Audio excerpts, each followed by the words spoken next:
এই রাতে কি হালুয়া রুটি খেতে হয়? মোটেই না। হালুয়া রুটি খেতে হয়, হালুয়া রুটি বানাতে হয়।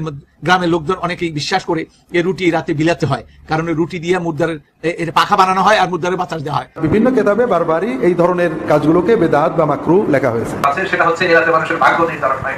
এরাতে মানুষের ভাগ্য ফিক্স করা হয়, এই মর্মে কোনো হাদিস নাই, কোরআনের কোনো আয়াত নাই। বুঝতে পেরেছেন? সম্মানিত ভিউয়ার্স, আসসালামু আলাইকুম। আজকের ভিডিওতে আমরা জানবো শবে বরাত জায়েজ নাকি বেদাত। আজকের দিনটা শেষ হয়ে গেলে কালকে আমরা শবে বরাত পালন করব। শবে বরাত সমস্ত দিন রোজা থাকার পর সন্ধ্যাবেলা আমরা হালুয়া রুটি খাবো। এটা আমাদের জন্য জায়েজ হবে না বেদাত হবে, এটা কিন্তু আমরা অনেকেই জানি না। যারা জানি না, অবশ্যই তারা মনোযোগ সহকারে ভিডিওটি দেখবেন। দেখলে আপনারা বুঝতে পারবেন এটা আমাদের জন্য জায়েজ হবে কি না হবে না। তো চলুন কথা না বাড়িয়ে আমরা ভিডিওটি শুরু করে দেই। রাতটাও গুরুত্বপূর্ণ। এটাকে হাদিসের পরিভাষায় বলে লাইলাতুন নিসফি মিন শাবান, শাবান মাসের মধ্য রজনী। আমাদের বাংলাদেশে এটাকে বলে শবে বরাত। কি বলে? তবে শবে বরাতের নামে অনেক বিদআত, ইসলামের সাথে কোনো সংশ্লিষ্টতা নেই, এরকম অনেক জিনিস আমাদের দেশে আছে না নাই? সর্বপ্রথম যে ভুল জিনিসটা প্রচলিত আছে সেটা হচ্ছে এরাতে মানুষের ভাগ্য নির্ধারণ হয়। এরাতে মানুষের ভাগ্য ফিক্স করা হয়, এই মর্মে কোনো হাদিস নাই, কোরআনের কোনো আয়াত নাই। বুঝতে পেরেছেন? দ্বিতীয় কথা হচ্ছে আমাদের দেশে সবচাইতে বেশি গুরুত্ব দিয়ে পালন করা হয় শবে বরাতের রাতকে। এটাও ঠিক না। ইসলামের সবচাইতে দামি রাত হচ্ছে লাইলাতুল কদরের রাত। কিসের রাত? লাইলাতুল কদর। আমাদের দেশে আমরা 27শে রমজানকে লাইলাতুল কদর হিসেবে পালন করি, কিন্তু এটা নিশ্চিত না যে 27 তারিখে কদর হবেই। বরং বিশ্বনবী বলেছে ফালতাবিসু ফিল আশরিল আওয়াখির মিন রমাদান, রমজানের শেষ দশকের বেজর রাত্রিগুলোতে তোমরা লাইলাতুল কদর তালাশ করো। সেই হিসেবে 21 তারিখ রাত, 23 তারিখ রাত, 25 তারিখ রাত, 27 তারিখ রাত, 29 তারিখ রাত, এই 5টা রাতের যে কোনো রাতেই কদর হয়ে যেতে পারে। এমন হতে পারে আপনি 27 তারিখ রাতে ইবাদত করেছেন, কিন্তু ওই বছর কদর ছিল 23 তারিখ রাতে। হতে পারে কি পারে না? এজন্য বুদ্ধিমানের কাজ হচ্ছে আপনার সারাদিন যত ব্যস্ততাই থাকুক, এই 5টা বেজর রাতে 21, 23, 25, 27, 29 এই 5টা বেজর রাতের ইবাদত কোনোভাবেই মিস করা যাবে না। আর সাহারি খেতে যেহেতু আমরা রমজানে উঠবই, সাহারির আগে ওযু করে 2 রাকাত বা 4 রাকাত নফল নামাজ পড়ে নিব। সবকিছুর জন্য আমরা চাইবো কার কাছে? অনেকের ভিসার সমস্যা আছে, খেতে খেতে আল্লাহর কাছে চান। এখনো বিয়ে করেন নাই, আল্লাহর কাছে চান। সন্তান নাই, আল্লাহর কাছে চান। ধনাঢ্যতা চাচ্ছেন, ধনী হতে চান, বিজনেস চালাতে চান, যাও চান, আপনার মনের সব দুঃখগুলোকে কায়মনো বাক্যে কার কাছে পেশ করতে হবে? কেউ যেটা দিতে পারে না সেটা দিতে পারে কে? আর জোরে বলেন কে? বিশ্বনবী সাল্লাল্লাহু আলাইহি ওয়াসাল্লাম বলেন ইন্নাল্লাহা লা ইয়াগফিরু লিহাদিহি লাইলা জামিআ খালকি, শাবান মাসের এই মধ্য রজনীতে, যেটাকে আমরা আমাদের দেশের শবে বরাতের রাত বলি, আল্লাহ সব বান্দাকে ক্ষমা করে দেন। গণহারে কোন সুবহানাল্লাহ। 4 শ্রেণীর ব্যক্তি ছাড়া, ইল্লা মুশরিক, মুশরিককে আল্লাহ ক্ষমা করেন না।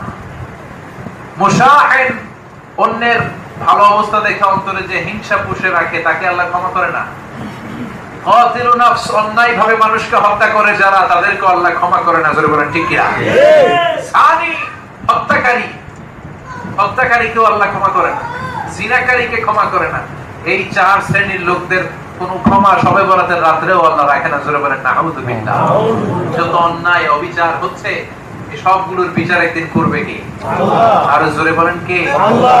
আমাদের দেশে এত নাজুক পরিস্থিতি আমরা কখনো কাটাই নাই। জোরে বলেন ঠিক কিনা? এজন্য শুরুতে বলছিলাম আযাব আর গজব চেই না খাবে। তাসবির সুতা ছিঁড়ে গেলে দারাজের নিয়ে আসে, একটার পর একটা আযাব আর গজব দিয়ে আমাদের উপর লানত দিচ্ছে কে? আল্লাহ। আর জোরে বলেন কে? যে লাইলাতুন নিসফি মিন শাবান, শাবানের 14 তারিখ দিবাগত রাত, অর্থাৎ 15 তারিখের রাতের যে ফজিলত, এই সম্পর্কে এই রাতকে আমাদের এই উপমহাদেশে এই রাত উদযাপন করা হয় বিভিন্ন অনুষ্ঠানের মাধ্যমে। এর পিছনে জড়িয়ে আছে মানুষের কিছু আকীদা, বিশ্বাস, এটা জড়িয়ে ফেলেছে। কিন্তু দেখা যায় অনেকগুলো এমন বিশ্বাস ও আকীদা জড়িয়ে পড়েছে যেগুলোর কোনো আসল নেই, কোনো দলিল নেই, কোনো প্রমাণ নেই। আসলে নীতিগত কথা হচ্ছে যে আল আসলু ফিল ইবাদাতি আল মানউ, ইবাদতের মূল কথা হলো করা যাবে না। হ্যাঁ, যদি করতে হয় তাহলে যতক্ষণ পর্যন্ত দলিলে মুসবেত না পাওয়া যাবে, অর্থাৎ ইতিবাচক দলিল, অর্থাৎ করার দলিল যতক্ষণ না পাওয়া যাবে, ইবাদত করা যাবে না। তাহলে রাতের যে অনুষ্ঠানগুলো করা হয় ইবাদত হিসেবেই করা হয়, কিন্তু এর দলিল কি আছে? দলিল নেই। এরপরে প্রশ্ন আসছে, এই রাতে কি হালুয়া রুটি খেতে হয়? মোটেই না। হালুয়া রুটি খেতে হয়, হালুয়া রুটি বানাতে হয়। গ্রামের লোকজন অনেকেই বিশ্বাস করে এই রুটি এই রাতে বিলাতে হয়, কারণ ওই রুটি দিয়ে মুর্দারের পাখা বানানো হয় আর মুর্দারে বাতাস দেওয়া হয়। নাউজুবিল্লাহ মিন যালিক। কত রকমের কথা এগুলি সব ছড়ানো হয়েছে। এগুলি হলো কুসংস্কার আচ্ছন্ন মানুষের মন থেকে উৎসারিত এই সমস্ত কথাবার্তা। এর পিছনে কোনো দলিল নেই। অতএব এই রাতের হালুয়া রুটি খাওয়া, এই রাতের নিয়তে বানানো, এগুলি বিদআতে শানিআ। এগুলি না করার থেকে বিরত থাকতে হবে। আল্লাহ পাক যেভাবে আমাদেরকে শরিয়া নির্দেশ করেন সহিহ হাদিসের আলোকে আমরা এই রাত উদযাপন, এই রাত বলতে শবে বরাত বিষয়ে শেষ কথাটা বাদ রয়ে গিয়েছিল। সেটা হলো, আমরা বুঝলাম রাতটার সুন্নত নাম হলো মধ্য শাবানের রাত, আর এই রাত্রি হলো আল্লাহ তাআলা বান্দাদের মাফ করেন। এই বিদআত এবং প্রায় ফিকহের সকল কিতাবে, হানাফি মাযহাব, শাফিঈ মাযহাব, বিভিন্ন কিতাবে বারবারই এই ধরনের কাজগুলোকে বিদআত বা মাকরুহ লেখা হয়েছে। তো সম্মানিত দর্শক, দেখুন আজকে আমরা তো তারা কি বললো, হালুয়া রুটি খাওয়া আমাদেরকে কি খাওয়াতে বললো? হালুয়া রুটি কিন্তু আমার খাওয়া যাবে না। ওই রাতে বিহীন পরবর্তী রাতে আপনি খেতে পারেন। ওই রাতে খাইতে হবে আপনাদেরকে এমন কোনো কথা নেই। ওই রাতে আপনি যদি সেই নিয়াতে খান যে নবীজি খাইছিল দাঁত ভাঙার কারণে, তাহলে কিন্তু আপনি গুনাহগার হয়ে যাবেন। আর যদি না, আপনি শখের বশে খান, খাইতে খুব ইচ্ছে করছে, আপনি খাচ্ছেন, আপনার মন চাইতেছে, তার বিষয়টা ভিন্ন। তো যাই হোক, আপনারা এই বিষয়গুলো থেকে এড়িয়ে থাকবেন। আর পূর্বে যা আপনাদের বাবা মারা আছে তাদেরকে বোঝাবেন যে সব বিষয়গুলো থেকে দূরে থাকেন। যেগুলো আমাদেরকে আল্লাহ করতে বলেননি, সেগুলো নিয়ে আমরা কেন বিদআতি কাজ করতে যাব? তো যাই হোক, আপনাদেরকে বোঝাতে পেরেছি সম্ভবত, আশা করা যায়। বুঝে থাকলে অবশ্যই আমি কমেন্ট বক্স এইটাও খুলে দিয়ে রাখবো, আপনারা কমেন্টে জানিয়ে দিবেন।